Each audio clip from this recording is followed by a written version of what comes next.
Dear friends, today we are going to discuss about the Fabry disease. What is the Fabry disease? Fabry disease is basically the deficiency of enzyme alpha galactosidase A. This alpha galactosidase A is encoded by a gene which we call the GLA gene. Actually, what happens? There is accumulation of the globotriaosylceramide in lysosomes because of the deficiency of this enzyme which we call alpha galactosidase A. So the accumulation of the globotriaosylceramide in lysosomes leads to some renal manifestations and extra renal manifestations. So if we talk about the renal manifestations, the patient may present with the proteinuria, and the proteinuria may be the nephrotic range, and the patient may present with the renal tubular acidosis. In most of the cases, it is the proximal renal tubular acidosis. The patient may present with the end-stage renal disease. So these are some renal manifestations in this disease is usually found, which we call the Fabry disease. So Fabry disease, what is the Fabry disease? Fabry disease is the deficiency of enzyme alpha galactosidase A, and this is basically responsible because of the accumulation of the globotriaosylceramide in lysosome. Actually, if we talk about the renal manifestation of the disease, the patient may present with the proteinuria, the patient may present with the proximal renal tubular acidosis, and the patient may present with the end-stage renal disease. If we talk about the extra renal manifestations, the patient may present with the cardiac manifestations, and the patient may present with the neurological manifestation, and the patient may present with some other manifestations like skin-related etc. So if we talk about the cardiac manifestations, usually there is the chances of the coronary artery disease. There may be the left ventricular hypertrophy, and there may be the hypertrophic cardiomyopathy. So there may be the cardiac manifestation. There may be the transient ischemic attack. There may be the stroke if we talk about the neurological manifestation. In other manifestation which are extra renal, basically there may be the hypo or anhidrosis. There may be the heat intolerance. If we talk about the ischemic manifestations, there may be angiokeratoma and there may be the telangiectasia. So these are some extra renal manifestation which we usually find in this disease which we call the Fabry disease. Now, how do we diagnose? To diagnose the disease, basically we do the GLA mutation analysis. So the gene which is responsible is the GLA, and we do the GLA mutation analysis. And for more accurate diagnosis, we usually need the tissue biopsy. So to diagnose the disease, we can do the GLA mutation analysis, or we can do the tissue diagnosis. Now, what we get in kidney biopsy? So if we talk about the kidney biopsy, so there may be the vacuolization of the podocytes, and the vacuolization of the podocytes may be in the distal tubules or in the epithelial cells of the distal tubules. The vacuolization may be in the epithelial cells of the distal tubules, maybe in the proximal tubules. This vacuolization may be in the endothelial cells etc.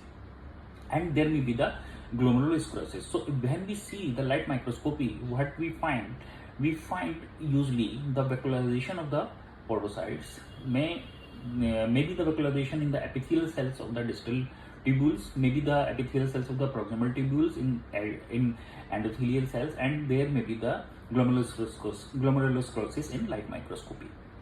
When we talk about the electron microscopy, we usually found the zebra bodies or myeloid bodies. The zebra bodies or myeloid bodies, these are the characteristic for this disease. Zebra bodies or myeloid bodies are the characteristic of the disease. But in some other cases, in some other conditions, these zebra bodies are also found. For example, in silicosis, in gentamicin.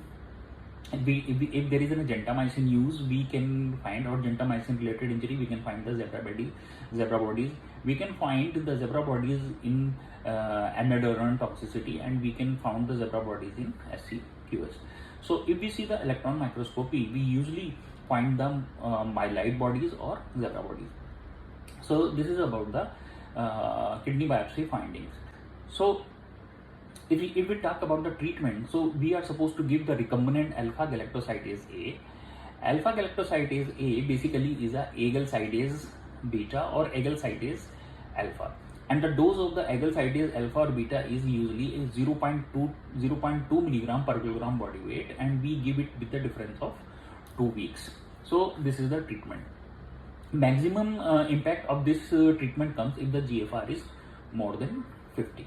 If the GFR is more than 50, the maximum impact of the treatment comes. So other treatment option may be the RAS inhibition. The other treatment option may be the migalastat, and migalastat is the pharmacologic chaperone. Is a pharmacologic chaperone we usually use in this disease. So this is about the Fabry disease. So what is Fabry disease? Fabry disease is the deficiency of enzyme alpha galactosidase A encoded by the GLA gene, and this is responsible for the accumulation of the globotriol cell ceramide in lysozyme.